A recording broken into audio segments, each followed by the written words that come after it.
Allah Subhanahu wa taala berfirman dalam surah Al-Mudaththir ini, biarkanlah aku yang bertindak terhadap orang-orang yang aku sendiri telah menciptakannya, dan aku beri kekayaan yang melimpah serta anak-anak yang bersamanya, dan aku berikan kelapangan hidup seluas-luasnya. Kemudian dia ingin sekali agar aku menambah nikmatnya. Tidak bisa, sesungguhnya dia telah menentang ayat-ayat kami Al-Quran. Aku akan membebaninya dengan pendakian yang memayahkan. Sesungguhnya dia telah memikirkan dan menetapkan. Maka celakalah dia, bagaimana mungkin dia bisa menetapkan? Sekali lagi celakalah dia, bagaimana mungkin dia bisa menetapkan? Kemudian dia merenung dan memikirkan, lalu berwajah masam dan cemberut, kemudian berpaling dan menyombongkan dirinya. Tiba-tiba dia mengatakan Al-Quran itu hanyalah sihir yang dipelajari dari orang terdahulu. Ia hanyalah perkataan manusia, maka kelak aku akan memasukkan ke dalam neraka Saqar. Dan tahukah kamu apa itu Saqar? Saqar tidak meninggalkan dan tidak membiarkan yang menghanguskan kulit manusia. Ma'asyiral muslimin yang dimuliakan Allah Subhanahu wa taala, surah Al-Mudaththir ini ayat 11 dan seterusnya mengkisahkan tentang kisah seorang yang sangat dicela dalam Al-Quran. Jadi satu-satunya orang yang dicela oleh Allah Subhanahu wa taala di dalam Al-Quranul Karim. Siapa dia? Al-Walid ibnu Mughirah, ayahanda daripada Khalid ibnu Walid Saifullah. Ma'asyiral muslimin yang dimuliakan Allah Azza wa Jal, sebelum saya masuk kepada kisah yang ingin saya ceritakan, kita mengenal dulu siapa sosok Al-Walid ibn Mughirah ini. Al-Walid ibn Mughirah ini punya catatan penting dalam sejarah, terutama sejarah orang-orang Quraisy. Salah satunya adalah ketika Ka'bah mengalami kerusakan karena terjadi perang kabilah ketika itu, dan Rasul ketika itu usianya masih 15 tahun. Jauh, masih belum diangkat menjadi nabi dan rasul. Akibat peperangan itu Ka'bah sebagiannya roboh. Akhirnya orang-orang Quraisy sepakat untuk merobohkan semuanya, kemudian membangun dari awal. Masalahnya, masih terngiang di telinga mereka kisah tentang penyerangan Ababil terhadap Abraha. Kalau kemudian mereka merobohkan Ka'bah, membangun kembali dari awal, dikhawatirkan Ababil itu datang dan menyerang mereka, sehingga mereka tidak berani untuk menyentuh Ka'bah sedikit pun. Lah, di antara orang yang sangat berani adalah Al-Walid ibn Mughirah. Al-Walid ibn Mughirah membawa peralatan semacam palu. Kemudian dia mengatakan kepada orang-orang Quraisy, biarlah aku yang memulainya. Kalau memang terjadi sesuatu, maka akulah yang celaka. Karena sesungguhnya Abraha datang untuk menghancurkan Ka'bah, tapi aku hendak memperbaiki Ka'bah. Akhirnya mulailah kemudian Al-Walid ibn Mughirah ini menghancurkan sekeping demi sekeping Ka'bah, sampai akhirnya ditunggu tidak juga datang burung ababil. Maka akhirnya orang-orang Quraisy, mereka pun mengikuti Al-Walid ibn Mughirah ikut merobohkan Ka'bah, yang kemudian akhirnya direnovasi tetapi karena dananya diharuskan dari yang halal sehingga pembangunannya tidak sampai selesai. Di mana Hijr Ismail tidak masuk ke dalam Ka'bah, harusnya masuk. Tapi begitulah Allah Subhanahu wa taala kehendaki. Maka di sini ada jasanya Al-Walid ibn Mughirah. Kemudian juga Al-Walid ibn Mughirah ini digelari orang-orang Quraisy sebagai Al-Wahid. Al-Wahid itu orang satu-satunya. Maksudnya orang satu-satunya karena setiap tahun Ka'bah itu diberikan kain kiswah. Jadi ganti setiap tahun itu diganti. Lah tahun pertama untuk mengganti kiswah Ka'bah itu dananya dari kabilah-kabilah. Kemudian tahun kedua ketika penggantian kiswah Ka'bah itu dananya dari Al-Walid ibn Mughirah, satu-satunya setiap 2 tahun sekali mengganti kisah Ka'bah dengan biaya sendiri. Maka disebut Al-Wahid. Karena Al-Mughirah ini, Al-Walid ibn Mughirah ini orang paling kaya. Orang paling kaya saat itu, di mana dia memiliki kekayaan itu terbentang dari Mekah sampai ke Taif. Itu kebun dia tuh. Di situ ada kebun kurma, ada lembah kambing, lembah unta, macam-macam. Pokoknya orang paling kaya zaman itu adalah Al-Walid ibn Mughirah. Walaupun terkadang orang kafir semacam Al-Walid ibn Mughirah itu, toh juga keturunannya ada juga yang masuk Islam. Seperti Khalid ibn Walid masuk Islam. Al-Walid ibn Walid masuk Islam. Hisham ibn Walid masuk Islam. 3 putranya semua masuk Islam. Tapi selebihnya putra-putranya kan banyak belasan itu. Ada yang mengatakan 16 orang. Yang masuk Islam 3, yang lebihnya mengikuti agama bapaknya, agama moyangnya. Ma'asyiral muslimin yang dimuliakan Allah Azza wa Jalla, bahkan karena kedermawanannya Al-Walid ibn Mughirah ini, setiap datang musim haji, selama 40 malam dia selalu menyembelih 10 ekor unta, kemudian dibagi-bagikan kepada jemaah haji makanannya. Saking dermawanannya, makanya wajar kemudian Al-Walid bin Mughirah ini dihormati oleh orang-orang kafir Quraisy, dicintai oleh orang-orang kafir Quraisy selain kaya, dermawan. Karena jarang orang kaya itu dermawan, rata-rata orang kaya itu pelit.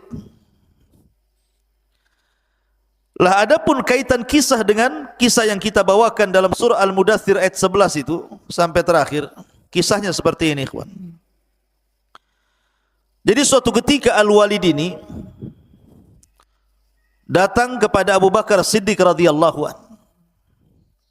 Kemudian bertanya soal Nabi sallallahu alaihi wasallam dan Al-Qur'an yang turun kepada Rasul.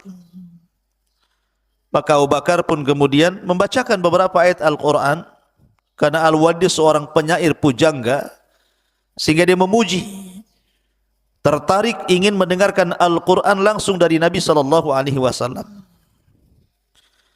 Maka setelah mendatangi Abu Bakar, mendengar beberapa ayat dan juga surat yang dibacakan Abu Bakar, makin tertarik, akhirnya dia datang kepada Rasul. Yang ketika itu kebetulan memang orang-orang Quraisy sangat berhajat kepada Al-Walid untuk dijadikan delegasi menghadap Rasul supaya Rasul menghentikan dakwahnya.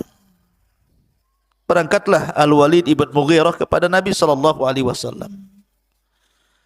Kemudian kata Al-Walid ibn Mughirah, "Aku sudah mendengar ceritamu wahai Muhammad, bahwa engkau membodoh-bodohkan Tuhan mereka, bahwa engkau memecah belah persatuan mereka, bahwa engkau mencaci maki agama mereka." Kata Al-Walid, "Ya Muhammad, in kunta turidu malan jama'na min amwalina." Kalau engkau ingin harta wahai Muhammad, kami kumpulkan harta-harta kami, kami serahkan harta-harta kami kepada anda sehingga anda menjadi orang yang paling kaya. Tapi stop dakwah. Wa in kunta turidu malikan malaknak. Tapi kalau engkau ingin jadi raja, jadi pemimpin, maka kami siap menjadi rakyatmu dan kau menjadi pemimpin kami asal tinggalkan dakwahmu. Wa in kunta turidu imra'atan jawaznaka bi ajmali fatati Quraisyin. Tapi kalau karena engkau ingin seorang wanita cantik, kami pilihkan. Kita seleksi wanita-wanita cantik, kemudian kami nikahkan kepada anda, asal berhenti dari dakwahmu. Wa in kunta majnunan allajna, kalau engkau memang gila, kami carikan dokternya. Pokoknya Al-Walid menawarkan terus kepada Nabi SAW. Sampai akhirnya Rasul mengatakan, sudah bicara wahai Walid, kata Rasul. Ya sudah, sekarang giliranku. Maka Nabi SAW mulai menjawab tentang apa yang dikatakan Al-Walid kepada dia. Dengan apa? Dengan wahyu. Nabi menjawab dengan Al-Quran. Kata Nabi SAW, beliau membacakan surah Fussilat. A'udzu billahi minasyaitonir rajim. Bismillahirrahmanirrahim. Hamim. Tanzilum minar rahmanir rahim. Kitabun fussilat ayatuhu Qur'anan Arabiyyan liqaumi ya'lamun. Basyiran wa nadhiran fa'arada aktsaruhum fahum la yasma'un. Sampai kepada firman Allah Azza wa Jal, fa in a'radu faqul anzartukum sa'iqatan mithla sa'iqati 'adin wa thamud. Maka Nabi SAW membacakan surah Fussilat ini. Hamim. Al-Quran ini diturunkan dari Tuhan yang maha pengasih lagi maha penyayang. Kitab yang ayat-ayatnya dijelaskan, bacaan dalam bahasa Arab untuk kaum yang mengetahui, yang membawa berita gembira dan peringatan, tetapi kebanyakan mereka berpaling serta tidak mendengarkan. Sampai kepada ayat, jika mereka berpaling, wahai Muhammad, katakan, aku telah memperingatkan kalian akan bencana petir yang sangat besar, seperti petir yang pernah menimpa kaum Ad dan kaum Samud. Ketika dia baca ayat ini, Al-Walid bangkit dan mengatakan, hasbuka hasbuka ya Muhammad, cukup cukup wahai Muhammad. Lah setelah itu kemudian Al-Walid berpaling dari Rasul sallallahu alaihi wasallam, kemudian mendatangi orang-orang Quraisy. Kata orang-orang Quraisy, ya Al-Walid, kau sudah datang kepada si Muhammad itu, apa hasilnya?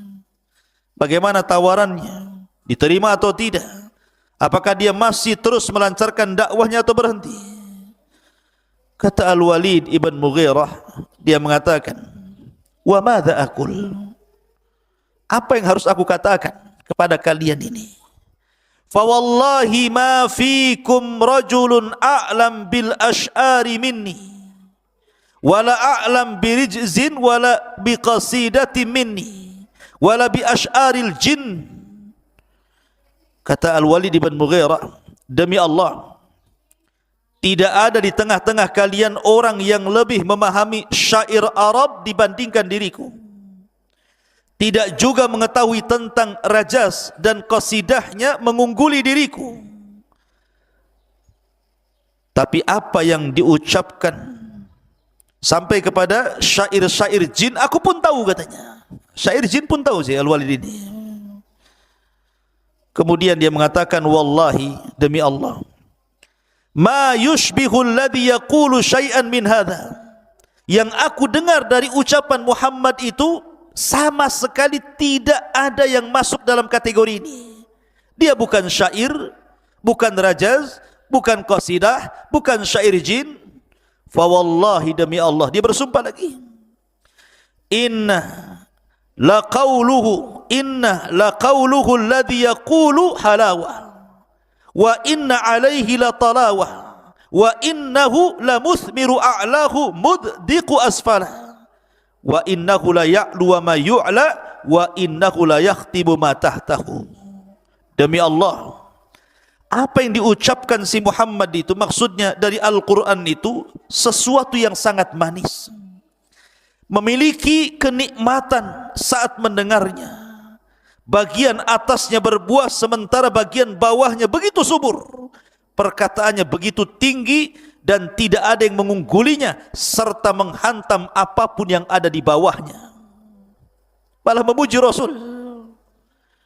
Ketika Al-Walid justru memuji Al-Quran dan juga ajaran Rasul, ini kebenaran yang diucapkan Al-Walid. Apa kata orang-orang musyrik yang mendengarnya?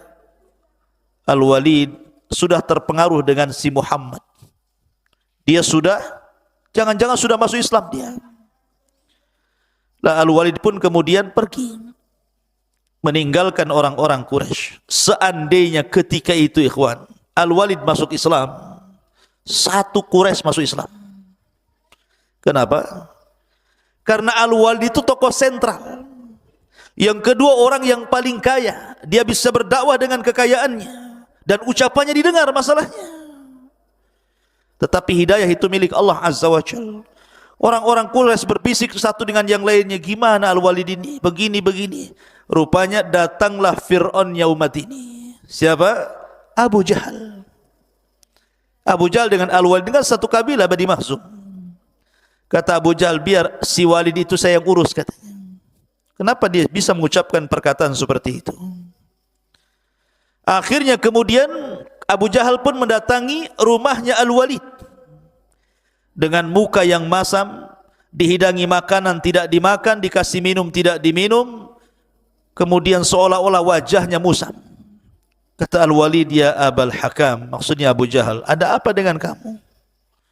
Suruh makan tak mau makan, suruh minum tak mau minum, wajah pun musam, ada apa? Maka Abu Jahal mengatakan, ya Walid, engkau tahu posisi engkau di hadapan kaum ini. Kau ini seorang pemimpin. Dan aku dengar kaum, wahai Al-Walid, mereka sudah mengumpulkan harta-harta mereka untuk diberikan kepadamu.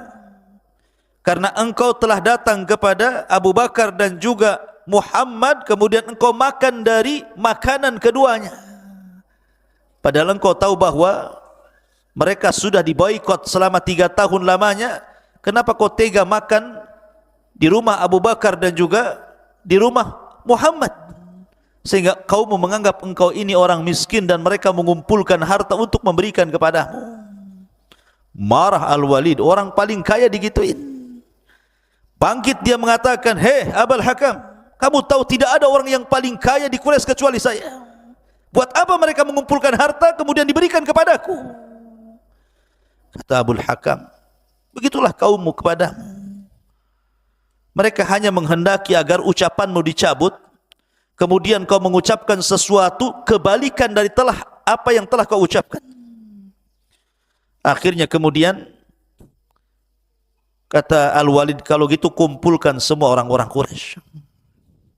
Maka berangkatlah Al-Walid dengan Abu Jahal. Kemudian orang-orang sudah berkumpul di sekitar haram. Maka mulailah kemudian Al-Walid berceramah. Apa isi ceramahnya? Kata Al-Walid di hadapan orang-orang Quraisy, apa yang harus aku katakan kepada Muhammad? Jika aku katakan dia gila, kalian tahu orang gila seperti apa?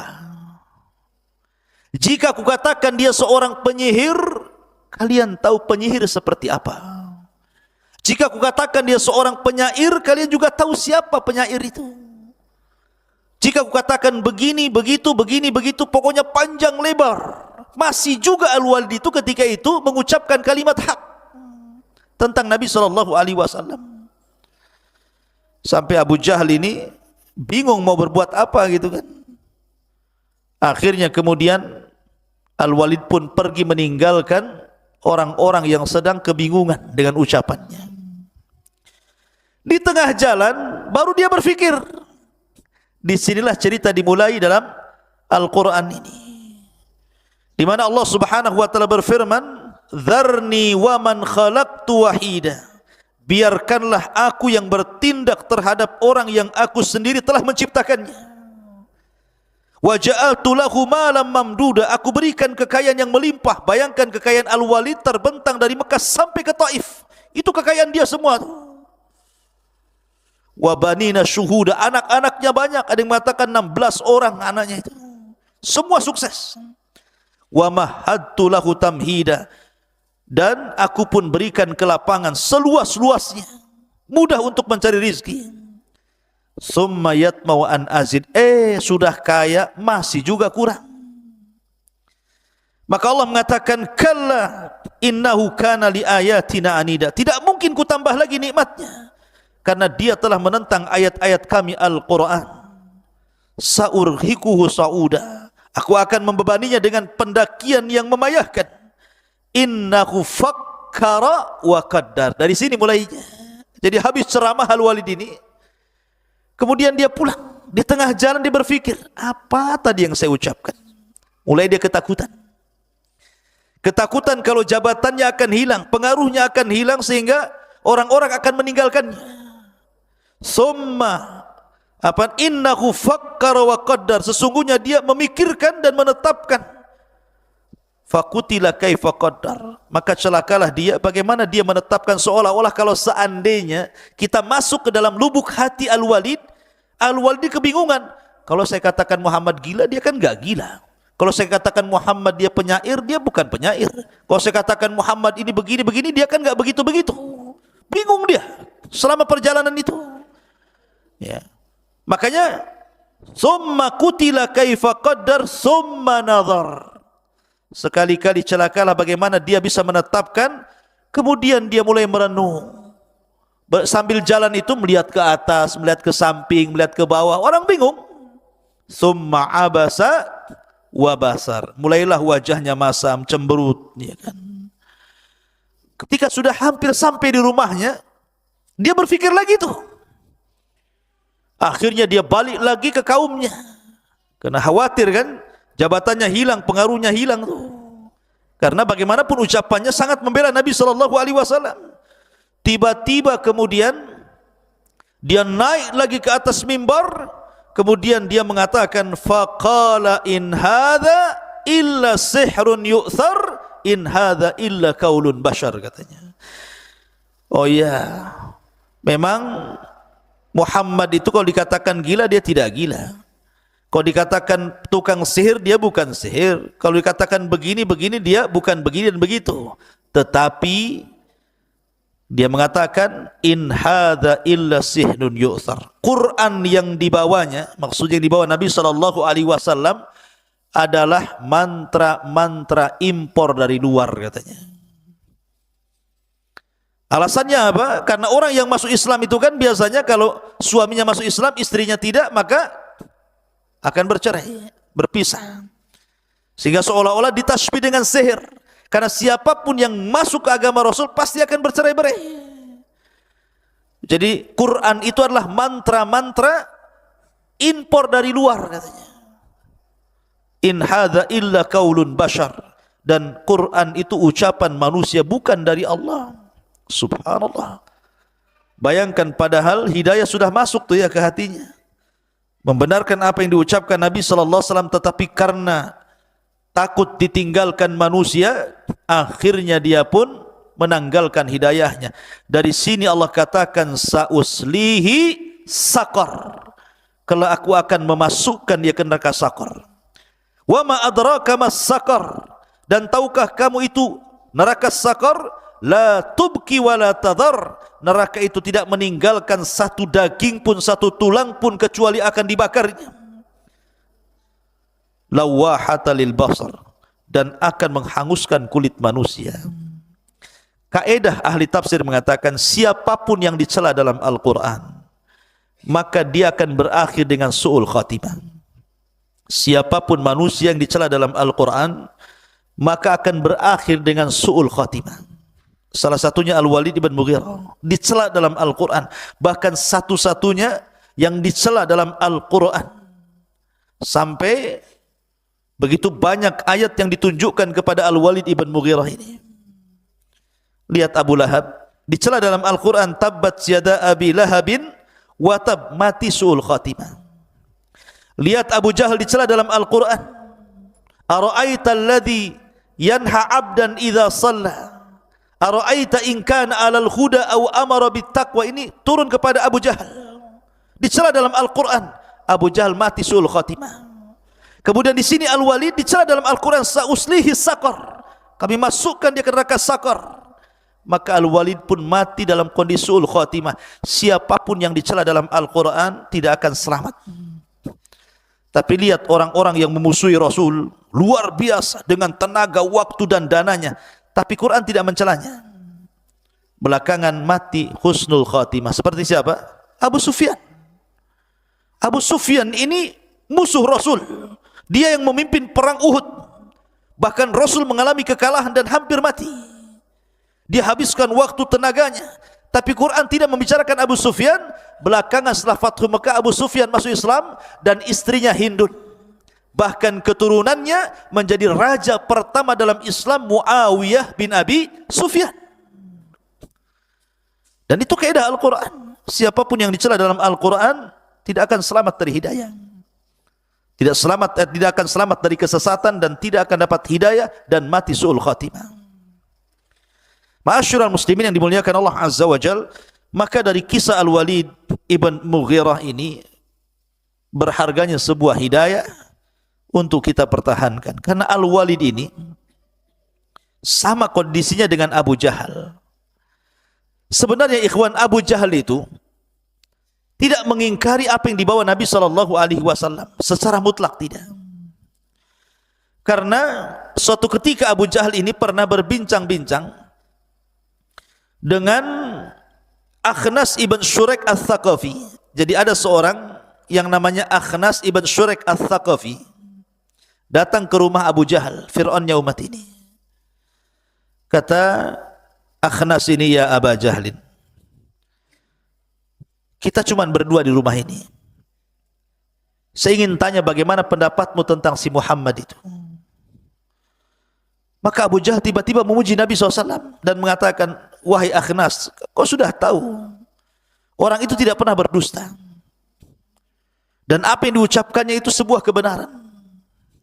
Masalahnya wahai Akhnas, antara aku dengan dia itu kan beda kabilah. Karena Abu Jahal itu dari kabilah Bani Mahzum. Sementara Nabi SAW dan juga Abu Talib dari kabilah Abdi Manaf. Beda kabilah. Walaupun sama-sama Quraisy. Sementara kami, Bani Mahzum, itu bersaing dengan Bani Abdi Manaf untuk mengambil hati orang-orang Quraisy. Apabila Bani Abdi Manaf mereka ngasih sumbangan, kami juga ngasih sumbangan. Kalau mereka mencalonkan pemimpin, kami juga calonkan pemimpin. Kalau mereka ingin memberi makan jemaah haji, kami juga kasih makan jemaah haji. Pokoknya apapun yang mereka lakukan, kami lakukan. Sehingga kami setara dengan Bani Abdi Manaf. Tiba-tiba Bani Abdi Manaf ngomong kepada kami, kami punya nabi, kalian tak punya nabi. Mana imbang? Ya, kami punya nabi, kalian tidak punya nabi. Apakah kami juga akan mengatakan kami punya nabi? Nabi dari mana kan gitu? Sebab itulah kami kalah saingan. Seandainya mereka tidak mengatakan lana nabi walastum nabi, kami nabi dan kalian tidak punya nabi, tidak dikatakan ucapan ini, tentu Abu Jahal dapat hidayah.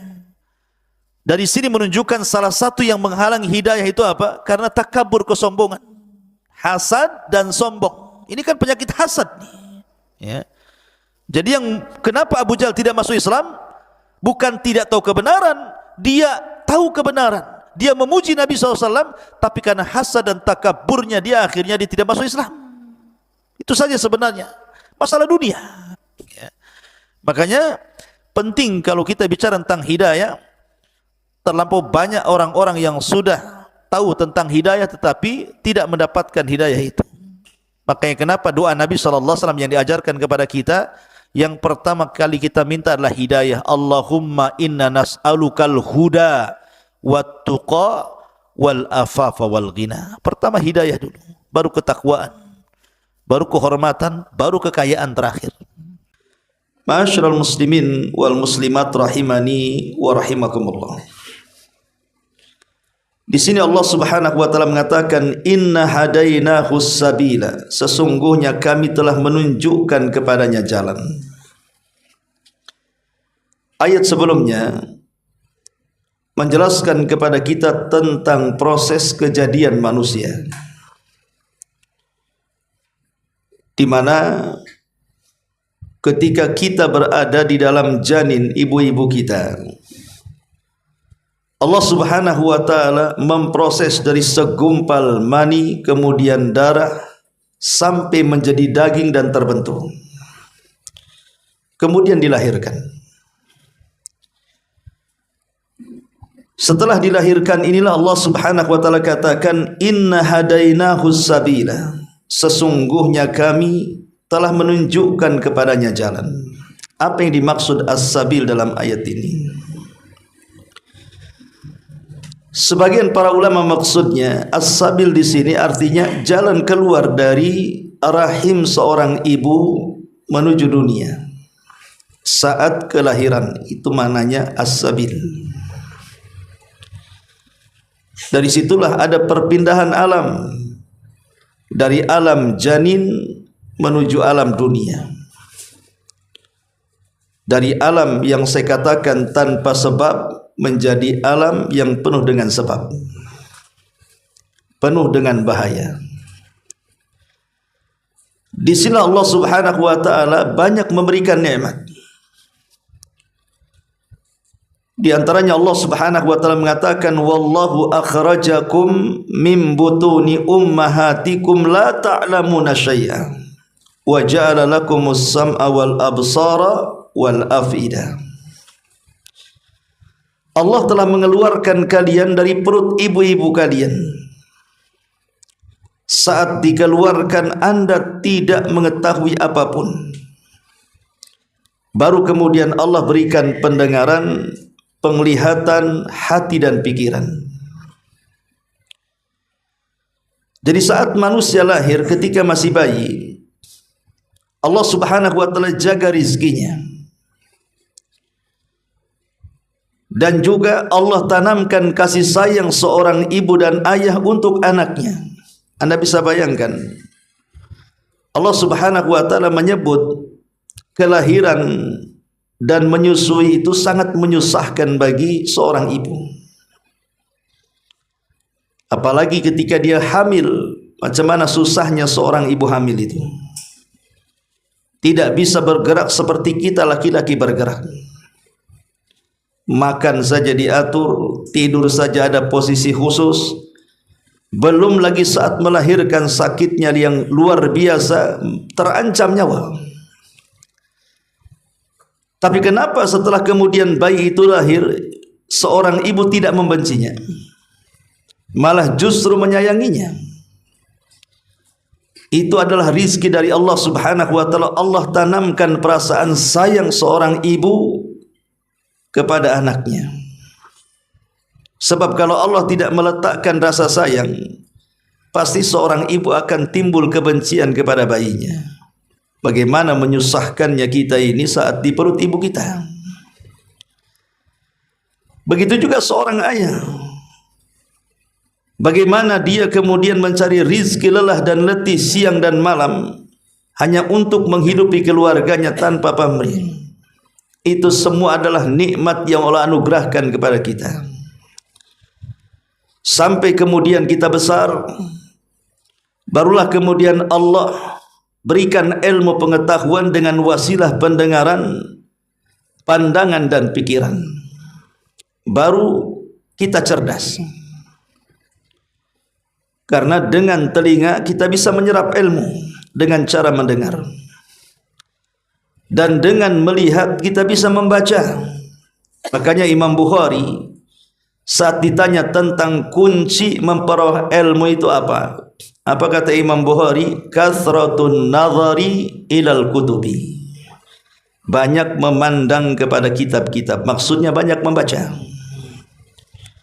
Dan membaca itu dengan penglihatan, karena orang buta tidak bisa membaca.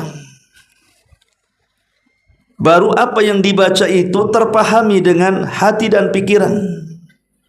Akhirnya terkuasailah banyak ilmu pengetahuan. Sebagian manusia ada yang jadi dokter, ada yang jadi pilot, penemu, profesor dan yang semacamnya. Itu nikmat dari Allah Subhanahu wa taala.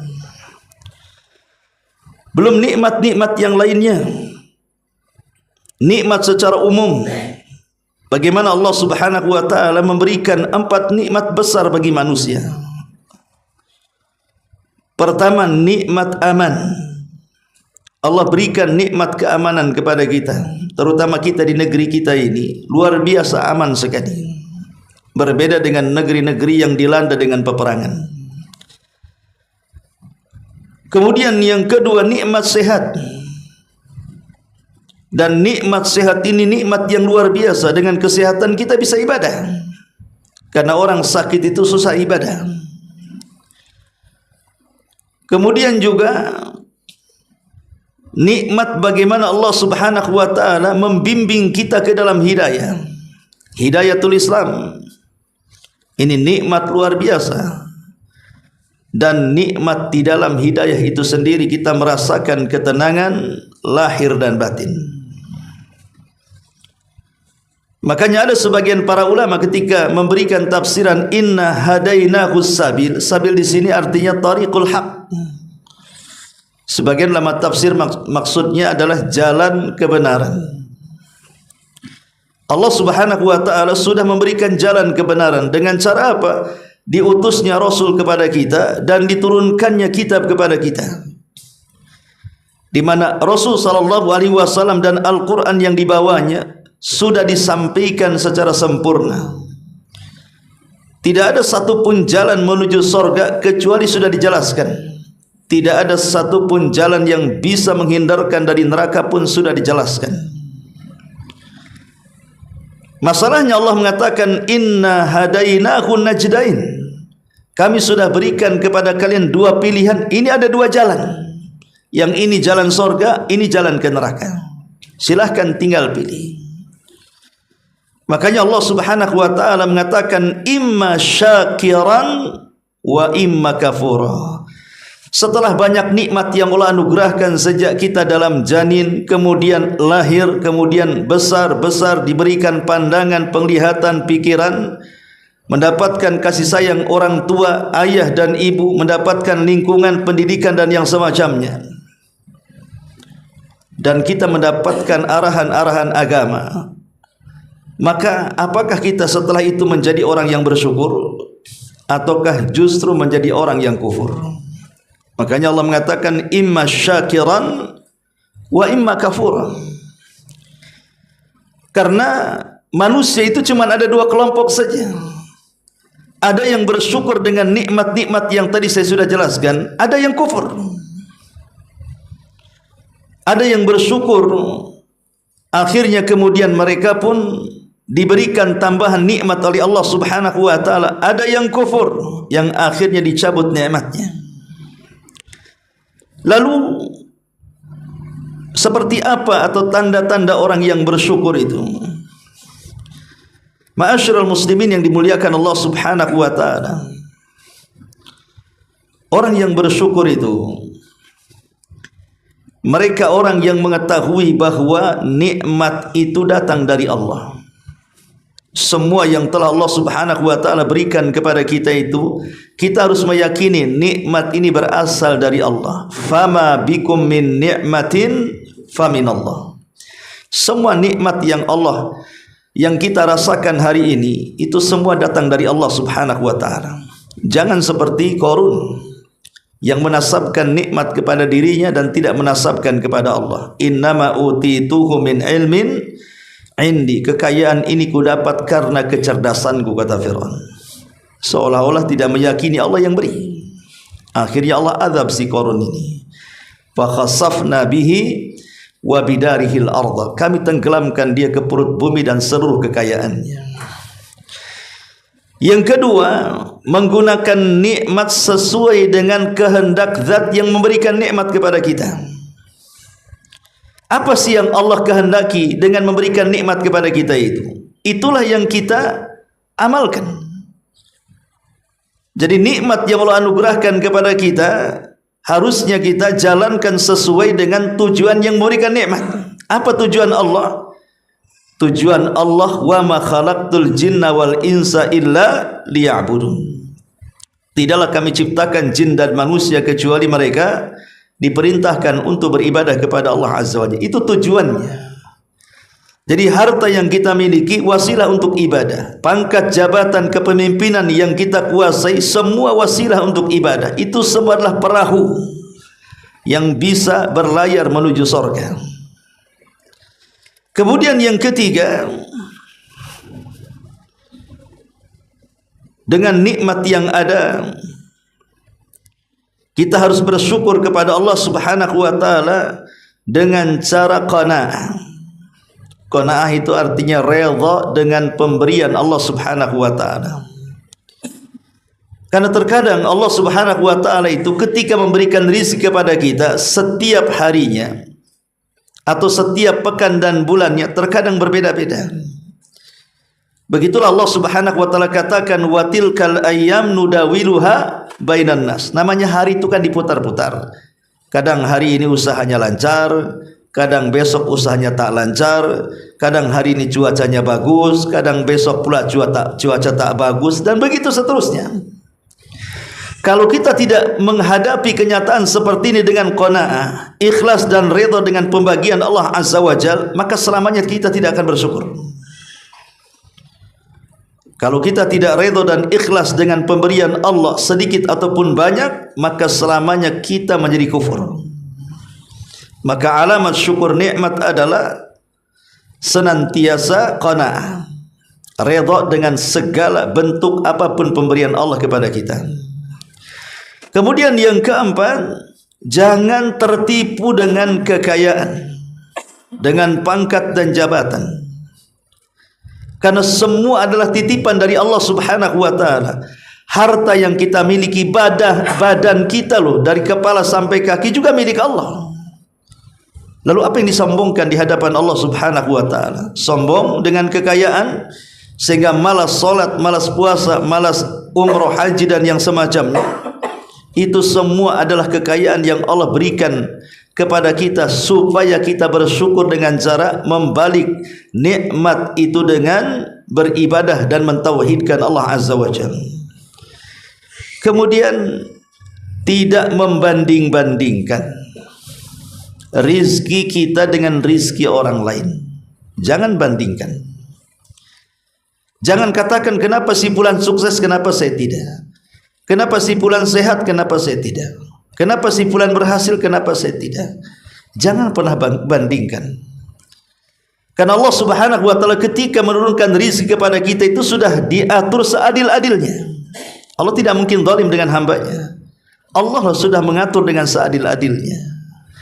Nikmat yang Allah berikan kepada si kaya dengan nikmat yang Allah berikan kepada si miskin itu berbeda, dan itu bentuk keadilan.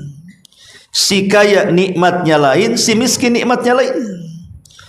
Tapi Allah sudah membagi-bagi nikmat itu sesuai dengan keadilannya. Yang sering saya contohkan, terkadang si kaya ini walaupun rumahnya bagus, kamarnya megah, kasurnya empuk dan lain sebagainya, terkadang dia sulit untuk beristirahat. Tapi si miskin walaupun sewa, banyak hutang, kalau tidur ngoroknya 1 kilo suaranya. Ya, dia bisa nyenyak. Kenapa si kaya tidak nyenyak, si miskin nyenyak? Bahkan ada orang kaya kalau tidur minum pil dulu supaya bisa tidur. Atau kenapa si kaya kadang-kadang dia harus milih-milih makanan, si miskin semua makanan semua dihabisinya. Artinya nikmatnya berbeda. Tapi kadang-kadang karena orang itu tidak warat, tidak qanaah tadi, makanya kemudian akhirnya membanding-bandingkan kita dengan rizki orang lain. Lah ini bentuk kufurnya di sini. Makanya juga di antara alamat kufur justru sebaliknya. Pertama, kalau seandainya dia menasabkan nikmat kepada selain Allah Subhanahu wa taala, itu kekufuran. Atau menggunakan nikmat justru digunakan kemaksiatan. Ataupun dia tidak berusaha ataupun tertipu dengan dunia, akhirnya dia pun menjadi orang yang paling sombong, congkak dan juga besar kepala. Ujub, takabur, merasa cukup, tidak butuh kepada Allah Subhanahu wa taala, dan suka muqaranah, membanding-bandingkan kita dengan orang. Itu sebaliknya, maka mereka dianggap tidak bersyukur dan kufur. Dan dampaknya kalau sudah kufur nikmat, satu, nikmat itu bisa dicabut. Mungkin dicabut secara zatnya, dari kaya menjadi miskin, dari pejabat akhirnya dipensiunkan, atau yang dicabut berkahnya. Kaya iya betul, tapi tidak ada kebahagiaan. Salbun ni'am, kenikmatannya itu dicabut, ya. Ataupun salbut taufik, boleh jadi mungkin hidayahnya dicabut oleh Allah Subhanahu wa ta'ala, sehingga dia tidak bisa menemukan jalan kebenaran akibat kekufurannya terhadap nikmat Allah Subhanahu wa ta'ala. Atau boleh jadi dijauhkan dari Allah Subhanahu wa ta'ala ketika dia kufur nikmat, makin jauh dengan Allah, malas salat, malas baca Quran, malas zikir, malas mengaji, dan begitu seterusnya. Kemudian boleh jadi Allah Subhanahu wa ta'ala menjauhkan manusia dari dirinya. Bahkan ujung-ujungnya Allah Subhanahu wa ta'ala sudah menyediakan azab yang pedih bagi orang-orang yang kufur nikmat kepadanya. La in syakartum la azidannakum wa la in kafartum inna azabi lasyadid. Kalau kalian kufur, maka azabku sangat-sangat pedih. Ma'asyiral muslimin wal muslimat rahimani wa rahimakumullah. Kemudian Allah Subhanahu wa ta'ala mengatakan, inna a'tadna lil kafirina salasilan wa aghlalan wa sa'ira. Sesungguhnya kami telah menyediakan bagi orang-orang yang kufur itu. Jadi manusia tadi saya katakan dengan nikmat ada dua kelompok. Yang satu kufur nikmat, yang satu syukur nikmat. Maka yang syukur nikmat ini diancam oleh Allah Subhanahu wa ta'ala, inna a'tadna, sesungguhnya kami sudah siapkan. Apa yang disiapkan Allah? Neraka. Karena di ujung ayat ini Allah katakan wasaira, api yang menyala-nyala, isyarat kepada neraka. Sesuatu yang sudah disiapkan berarti ada bendanya. Karena ada orang yang kemudian dari kalangan Mu'tazilah mengatakan bahwa neraka dan sorga itu belum diciptakan. Maka ini bertentangan dengan nas Al-Quran dan sunnah Nabi SAW. Salah satunya ayat ini, inna a'tadna, kami sudah siapkan. Sesuatu yang sudah disiapkan berarti ada bendanya. Ketika Allah mengatakan kami sudah siapkan neraka, artinya ada nerakanya. Dan keduanya sudah diciptakan, baik sorga ataupun neraka, dua-duanya sudah diciptakan oleh Allah, dan Rasul pernah memandangnya dan masuk ke dalamnya. Adapun sorga, Rasul pernah masuk ke dalamnya. Bahkan Nabi SAW pernah diperlihatkan istana mewah milik Umar bin Khattab radhiyallahu anhu di dalam sorga. Apa kata Rasul? Dakhaltul jannah fa idza ana bi qasrin minadz dzahab. Aku masuk ke dalam sorga, tiba-tiba di hadapanku dikagetkan dengan istana yang terbuat dari emas. Kemudian Rasul mengatakan, liman hadza Jibril, ini istana dari emas ini untuk siapa? Maka Jibril mengatakan, li rajuli min Quraisyin, untuk anak muda dari bangsa Quraisy. Kata Nabi, fadhanantu annahu ana, jangan-jangan itu untuk saya kan dari Quraisy. Tapi Nabi SAW tidak yakin, bertanya lagi, liman hadza Jibril, tegaskan lagi wahai Jibril, untuk siapa istana ini? Barulah Jibril mengaku, li Umar ibn al-Khattab radhiyallahu an, istana ini milik Umar. Maka Rasul penasaran seperti apa di dalam istana itu. Ketika masuk, rupanya di depan pintu istana ada bidadari milik Umar. Maka Rasul menundukkan pandangannya, kemudian balik dan tidak jadi masuk. Setelah peristiwa itu, Rasul menceritakan kepada Umar, ya Umar, aku melihat istanamu di sorga. Bahkan aku masuk ke dalam sorga dan melihat istanamu yang megah di sorga itu. Aku ingin tahu dalamnya. Masalahnya ada bidadarimu di sana. Kutundukkan pandanganku, kemudian aku berbalik arah dan keluar dari sorga.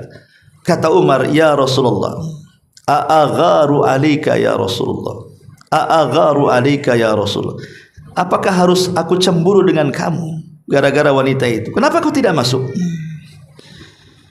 Padahal sebenarnya di sorga kan semua halal, tidak ada yang haram di sorga kan. Tapi Nabi SAW menghargai hak milik orang lain. Rasul tidak mau masuk ke istana itu. Tapi Nabi SAW tidak masuk ke neraka. Karena neraka tidak bisa dimasuki. Rasul hanya diperlihatkan saja.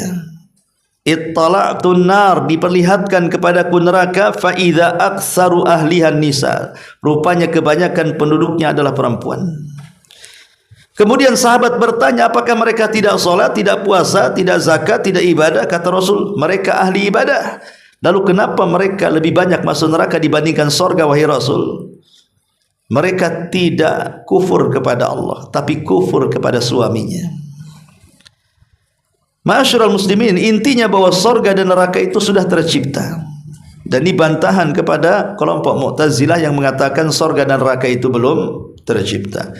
Inna a'tadna lil kafirin, untuk orang-orang yang kafir itu, salasilan wa aghlal. Salasil itu diambil dari silsilah.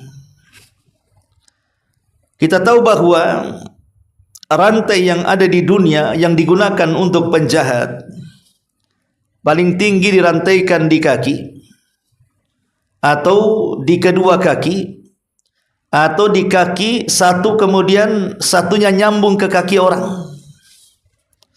atau mungkin rantai diletakkan di tangan, atau mungkin diikat di leher. Itu udah penjahat kelas kakap lah tuh.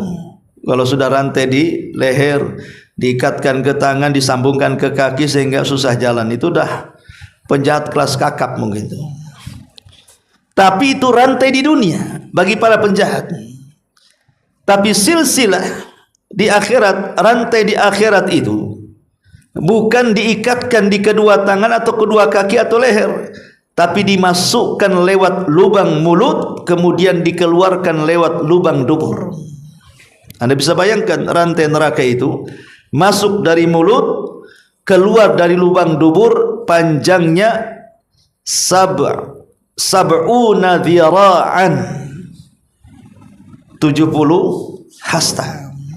Panjangnya rantai itu 70 hasta. Ini satu hasta itu segini, setengah meter. Dimasukkan ke mulut, keluar dari lubang dubur. Kita nggak bisa bayangkan kalau kita melihat ada kambing guling. Lihat kambing guling, satu kambing yang ditusuk dari lubang dubur sampai ke tenggorokan itu. Seperti itulah rantai penduduk yang digunakan untuk menggeret penduduk neraka itu. Coba bayangkan, jangan cerita rantai yang besar dimasukkan ke mulut, keluar dari lubang dubur. Kita memasukkan sesuatu saja, benang yang kecil kita masukkan saja sakitnya luar biasa. Cemana rantai yang besar? Dan mereka kesakitan dan tidak bisa mati. Itu masalahnya. Kesakitan dan tidak pernah mati. Itu disebut salasilan. Adapun aghlal, salasilan wa aghlal. Adapun aghlal di sini maksudnya belenggu, itulah rantai yang diikatkan di leher, tangan dan kaki. Jadi selain rantai itu diikatkan di kedua kaki, kedua tangan dan leher, rantai juga dimasukkan ke dalam mulut dan keluar dari lubang dubur. Inna lillahi wa inna ilaihi rajiun. Salasilan wa aghlalan wa sa'ira, dan mereka dimasukkan ke dalam neraka sa'ir.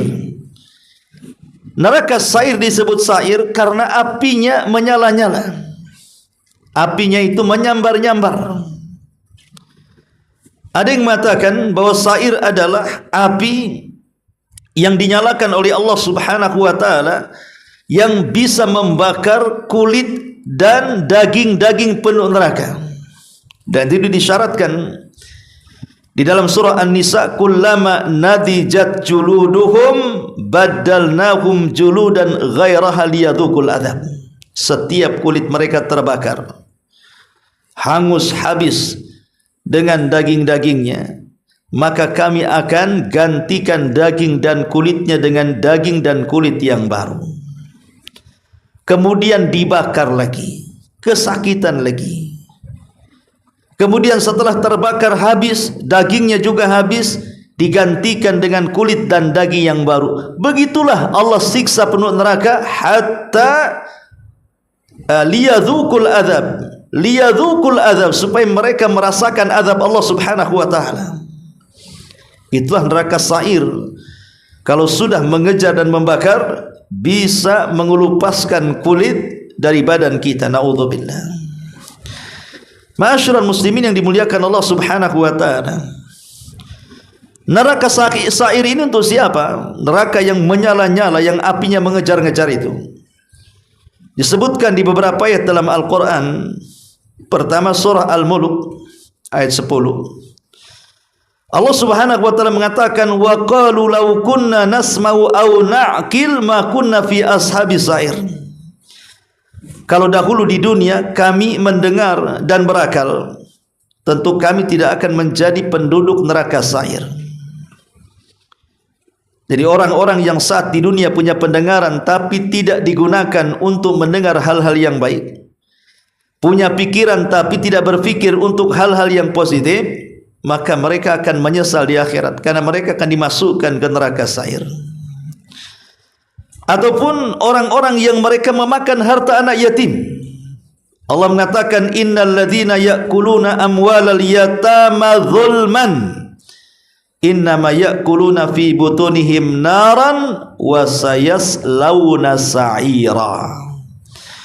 Sesungguhnya orang-orang yang memakan harta anak yatim secara zalim, sebenarnya mereka itu telah menelan api sepenuh perutnya, dan mereka akan dimasukkan ke dalam neraka sa'ir, api yang menyala-nyala di dalamnya.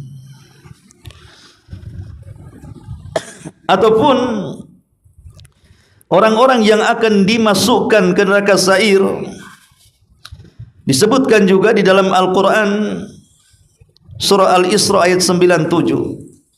Wa man yahdillahu fahuwal muhtad wa man yudlil falan tajida lahum awliya min dunihi wa nahsyuruhum yaumal qiyamati ala wujuhihim umyan wa bukman wa summan ma'wahum jahannam kullama khabat zidnahum sa'ira. Dan barang siapa yang ditunjuki Allah, maksudnya diberikan hidayah oleh Allah, dialah yang mendapatkan petunjuk yang sesungguhnya. Tapi barang siapa yang disesatkannya, maka sekali-kali kamu tidak akan mendapatkan pertolongan bagi mereka selain daripada Allah.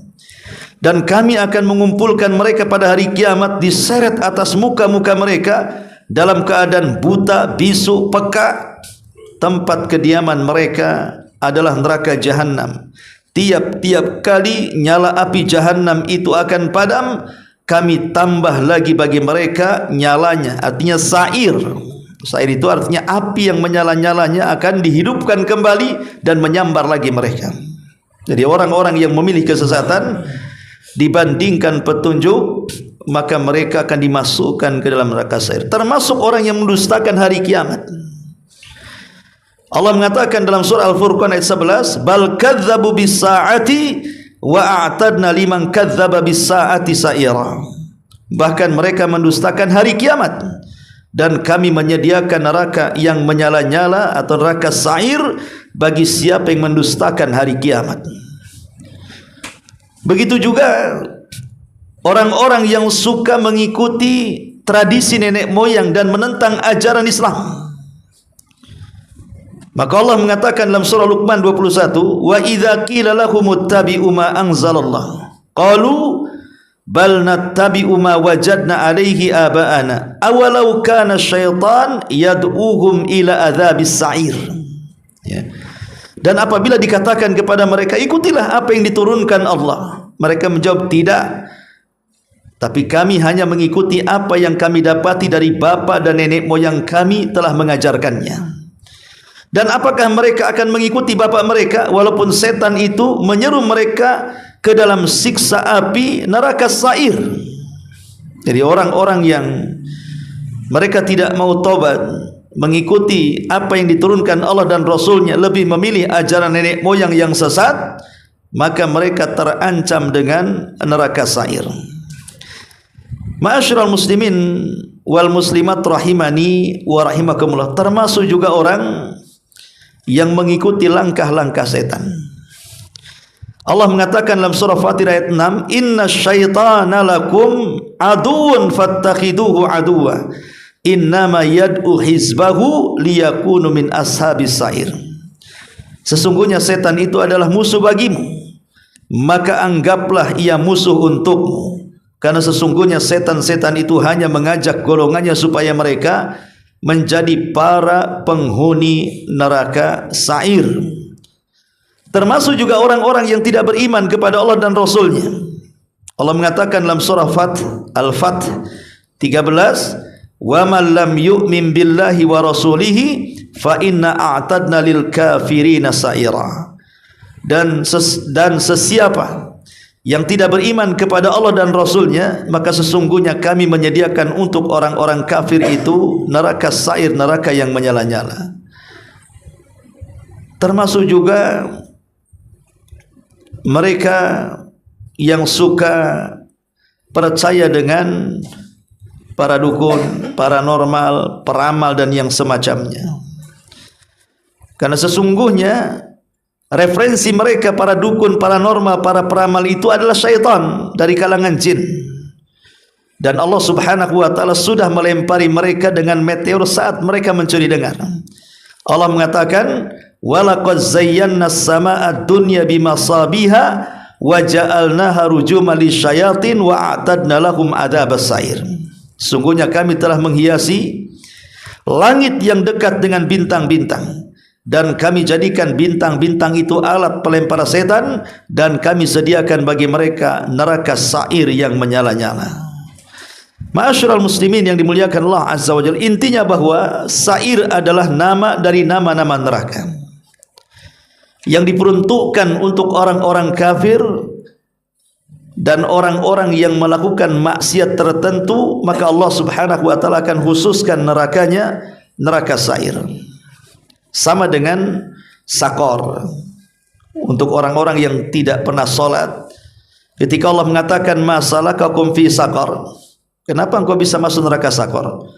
Qalu lam nakum minal musallin, karena dulu kami tidak pernah salat. Jadi sakor itu diperuntukkan untuk orang-orang yang tidak salat. Walaupun kita tahu bahwa memang neraka itu kan darajat, tingkatan-tingkatan. Sebagaimana juga sorga itu darajat, neraka itu darokat. Apa bedanya darajat? Apa bedanya darokat? Kalau darajat itu tangga ke atas, jadi tingkatannya ke atas itu disebut darajat. Makin tinggi makin indah, makin tinggi makin senang. Kalau darokat itu ke bawah, makin rendah nerakanya makin menyeramkan, makin rendah nerakanya makin menakutkan, makin rendah nerakanya makin mencekamkan. Itulah bedanya darajat dan darakat, ya. Jadi semua bertingkat, sebagaimana surga bertingkat, neraka juga bertingkat. Dan tingkatan surga yang paling tinggi adalah Firdaus, karena atap daripada surga itu adalah Arsy Ar-Rahman Azza wa Jalla. Kemudian Allah Subhanahu wa taala mengatakan, "Inna a'tadna lil kafirina salasila wa aghlala wa sa'ira. Innal abrar." Sesungguhnya orang-orang yang berbuat baik. Al-abrar diambil dari al-bar, masdarnya birrun, ya. Jadi disebutkan al-abrar di sini. Sebagian para ulama berikan definisi bahwa abrar itu adalah orang yang tahu dengan hak Allah dan tahu dengan hak hambanya. Jadi dia paham apa yang harus dilakukan kepada Allah, apa yang dia harus lakukan kepada hamba-hamba Allah. Dia tahu hablum minallah dan hablum minan nas. Hubungan baik kepada Allah dan hubungan baik kepada manusia itu disebut abrar. Adapun hubungan baik kepada Allah Subhanahu wa taala yang paling tinggi adalah tauhid. Mentauhidkan Allah Subhanahu wa taala. Adapun kepada manusia yang paling tinggi adalah birrul walidain. berbuat baik kepada orang tua. Makanya tauhid dan birrul walidain itu disebutkan selalunya dalam Quran satu nafas. Allah mengatakan u'budullaha wa la tusyriku bihi syai'an wa bil walidaini ihsana. Sembahlah Allah, jangan sekutukan Allah, berbuat baiklah kepada kedua orang tua. Itu banyak disebut dalam beberapa ayat dalam Quran. Allah menyebut satu nafas antara tauhid dan berbuat baik. Karena hak Allah yang harus kita laksanakan yang paling tinggi adalah mentauhidkan Allah. Adapun muamalah kepada hamba, kebaikan kepada makhluk Allah yang paling tinggi adalah birrul walidain. Makanya ketika Rasul ditanya soal dosa yang paling besar, Rasul menyebut kesyirikan. Setelah itu apa? Uququl walidain, durhaka dengan orang tua. Sebagaimana tauhid disebutkan satu nafas dengan birrul walidain, maka lawannya juga disebutkan satu nafas. Lawan tauhid syirik dan lawan birrul walidain uququl walidain. Ya. Itulah abrar. Dan tentu setelah itu baru berbuat baik kepada kerabat, berbuat baik kepada tetangga, anak yatim dan yang semacamnya. Innal abrar, karena al-abrar itu atau al-bir, Al-Imam An-Nawawi mengatakan bahwa al-bir itu sebenarnya dia adalah ungkapan dari terkumpulnya semua amal saleh. Jadi amal saleh itu terkumpul dalam kalimat al-bir. Semua amal saleh itu terkumpul dalam kalimat al-bir. Ya.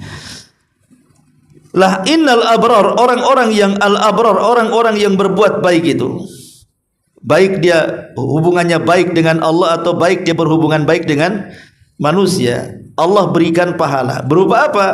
Yashrabuna min ka'sin kana mizajuha kafura. Sesungguhnya orang-orang yang berbuat baik itu akan diberikan minuman. Apa minumannya? Khamar. Khamar ini disediakan dari gelas yang dicampurkan di dalamnya air kafur. Kemudian Allah jelaskan apa maksudnya kafur di sini. Ainan yashrabu biha ibadullahi yufajjirunaha tafjira. Maksudnya air kafur di sini adalah satu mata air yang ada di dalam sorga, yang diminum khusus oleh hamba-hamba Allah dan dapat mereka pancarkan dengan mudah dari dalam sorga. Jadi khamarnya dicampur dengan air sumber yang sangat lezat sekali. Makanya Allah mengatakan apa? Wa anharun min khamrin ladzatin lisyaribin. Ada sungai khamar yang kalau diminum itu sangat lezat rasanya. Itulah perbedaan khamar dunia dengan khamar akhirat. Khamar akhirat itu paling rendah sakit kepala, paling tinggi tidur di solokan. Nggak sadar dia, ya. Sakit kepala. Orang yang banyak minum itu banyak penyakit. Tidak ada lezat-lezatnya sebenarnya minum khamar itu. Lezatnya sesaat, tapi sakitnya sepanjang hayat. Tapi kalau khamar sorga itu Allah mengatakan ladzati lisyaribin, lezat bagi para peminumnya. Dan ingat bahwa nikmat di sorga itu yazdad wa yazdad, setiap hari bertambah. Pamannya sekarang kita minum kopi, dengan sejam kemudian kita minum kopi, maka sejam kemudian kopinya rasanya beda. Sejam kemudian minum kopi lagi rasanya beda, makin enak, makin lezat, makin enak. Terus begitulah sorga. Kenikmatan itu semakin lezat. Kalau kenikmatan dunia ini kan terbatas. Makanya ketika Allah Subhanahu wa taala menyebutkan tentang aliran sungai yang merupakan minuman bagi penduduk sorga, Allah mengatakan matsalul jannati allati wu'idal muttaqun. Perumpamaan penghuni sorga yang dijanjikan kepada orang-orang yang bertakwa itu. Fiha anharun min ma'in ghairi asin. Di sorga itu ada sungai-sungai dan isinya air bersih. Air bersih ini tidak berubah rasa dan baunya. Padahal sungai loh ya. Tapi lihat sungai-sungai di dunia, mana ada? Saya kembali pulang ke Jawa Barat saja 3 sungai jadi limbah tahu. Ya, nggak bisa diminum apalagi mandi gatal semua. Sekarang sudah banyak sungai-sungai tercemari, enggak zaman kayak kita dulu gitu ya. Hidup-hidup di desa itu kayaknya enak mandi, renang, nyari ikan dan begitu. Sekarang mana ada? Nengok ke sungai aja malas. Bau dan begitu seterusnya. Kecuali sungai-sungai tertentu yang masih dipelihara.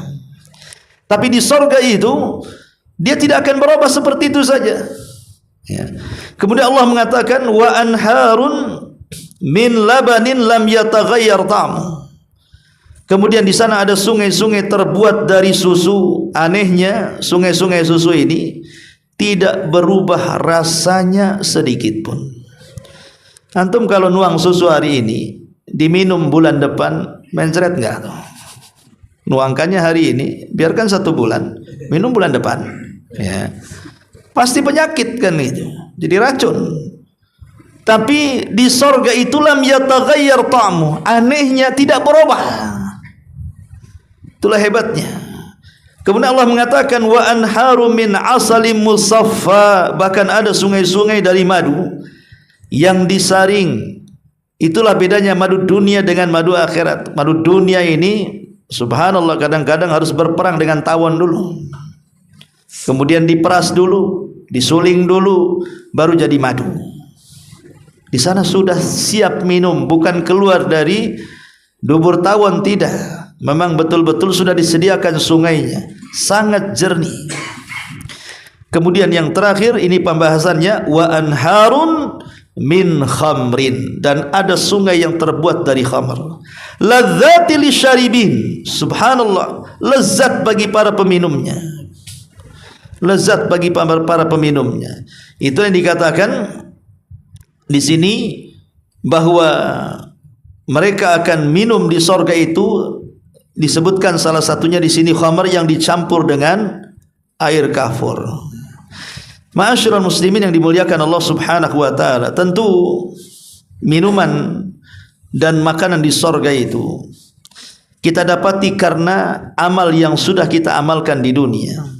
Makanya Allah mengatakan kulu washrabu hani'an bima aslaftum fil ayyamil khadiyah. Makanlah, minumlah dengan sedap disebabkan amal yang telah kalian kerjakan di hari-hari dulu di dunia yang kalian sangat lelah letih saat mengamalkannya. Itulah namanya al-jaza min jinsil amal. Balasan itu disesuaikan dengan amalan kita. Makin banyak amalannya, makin banyak nikmatnya. Tapi ingat, walaupun ada kemiripan nama, baik buah-buahan, minum-minuman, sorga dan dunia itu hanya sekedar sama dalam nama, bukan sama dalam hakikat.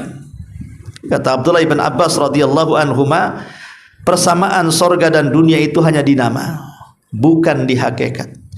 Di dunia ada khamar, di sorga ada khamar, namanya saja khamar, tapi rasanya beda. Jadi kesamaannya hanya di nama saja, bukan di hakikat rasanya. Karena bagaimanapun kalau sudah cerita cita rasa ataupun rasa minuman dan makanan sorga itu sesuatu yang mata tidak pernah melihat, telinga tidak pernah mendengar, otak pun tidak bisa membayangkannya. Karena kita belum pernah masuk sorga. Sehebat apapun saya menjelaskan tentang sorga, maka sorga itu jauh lebih nikmat daripada yang saya jelaskan. Karena sorga itu adalah puncak kenikmatan bagi kaum muslimin. Wallahu a'lam.